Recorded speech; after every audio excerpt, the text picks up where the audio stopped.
At least 6 major retailers have filed for bankruptcy in the last 18 months, putting $9 billion of CMBS loans at serious risk. And if you're a real estate investor, those numbers should stop you in your tracks, because of what's happening today could very well spill over into the other types of real estate sectors. Let me ask you, can you name just 3 of those retailers that have just filed for bankruptcy? Joann, 99 cents only, Rite Aid, Party City, Big Lots, Bargain Hunters, and the list goes on. All of them gone bankrupt and more on the edge. This is not just about retail. This is about the financial structure behind the deal itself, and why this is a debt crisis and not just a store closure crisis. This is about the financial structure behind the retail. This is not just a retail issue, it's a debt crisis. And this is not just about a store closure problem. So let me break this down. CMBS stands for Commercial Mortgage-Backed Security. These are financial products made up of commercial real estate loans. Everything from shopping centers to office towers could all be part of the CMBS portfolio. Think of it like this. Wall Street slices up a bunch of commercial real estate loans and packages them all together. Then they ultimately sell them off to investors. This is kind of like multifamily syndication, except it has way more middlemen. Now here's the issue. Just like in 2008, these loans are only valuable if the properties themselves are performing, meaning they must have tenants paying real rent. So when national tenants like Big Lots or Con, for example, defaults or exit their leases, that cash flow evaporates. Take Blue Owl Capital, for example, a large investment bank of over $275 billion in assets. When Big Lots and Con both filed for bankruptcy and then they ultimately pulled out, their occupancy tanked across their retail portfolio, or the S&P or Standard & Poor's downgraded them 3 notches. That's a brutal hit to their creditworthiness, all as a result of the anchored tenants that file bankruptcy. All of this makes its way down to Main Street in your portfolio. And once a domino falls, others follow, because confidence also starts to erode. And if you're holding a CMBS loan, it's not just a paper loss, it's a cash flow problem. Now let's zoom out. Retail is just the first domino. I've been in this business for over 30 years, and every single cycle starts with one trigger. In 2008, it was subprime residential. Today, it's underperforming commercial debt. And retail is where the cracks are starting to show. The truth is, real estate is a team sport. When the lender, the tenant, and the landlord are all working together, things can be magical. But when one party falters, the entire deal can collapse. Right now, landlords are left holding the bag with these big vacancies that they did not see coming. And the next domino to fall would be the debt or the lenders behind those deals. So what happens? The lenders begin to start to tighten their credit boxes. And retail tenants, they're evaporating as fast as Amazon is expanding. This is exactly what happens when people invest in sentiment instead of just the numbers. So let's pull this into the broader economic context. We're in a sticky environment right now. Inflation remains elevated. Interest rates are remaining high despite everyone wanting the continued cuts, including the president. Customer spending is shifting, less discretionary and more survival mode. And the credit markets are starting to seize, which is the point of this video.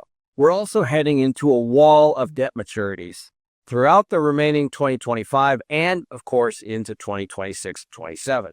This includes office, retail, industrial, multifamily, all of it. And as values remain down and cap rates remain up and interest rates remain up, these loan maturities are not going to stop, and there's no way out unless we see a dramatic decrease in interest rates. Most of these loans that are coming due were underwritten in 2019, 2020, and 2021, and then they have a maturity date. At the time, they were low-rate, high-occupancy loans, and that is definitely not the world that we're living in today. And if you're in multifamily or industrial, do not tune this out, because some of these same lenders with the office buildings and the retail are also doing multifamily and industrial. Because if the CMBS loans start defaulting at a scale, lenders are going to get very nervous. And when lenders get nervous, they pull back and they tighten their lending. And when they tighten their lending, every single asset class gets squeezed. This is a credit contagion, plain and simple. Let me give you the most important mindset shift that you're definitely going to need in this upcoming environment. Cash flow is king. It always has been, and it always will be. I've been preaching this forever. This is a time where capital gain strategy investors are going to get annihilated.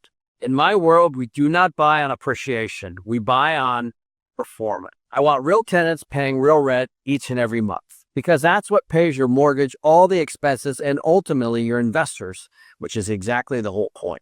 And ultimately, if all that works, then you can build your wealth on this model. This all is in jeopardy if you don't have the income and you don't have the tenant. So ask yourself, is the deal underwritten to today's rents or yesterday's hype?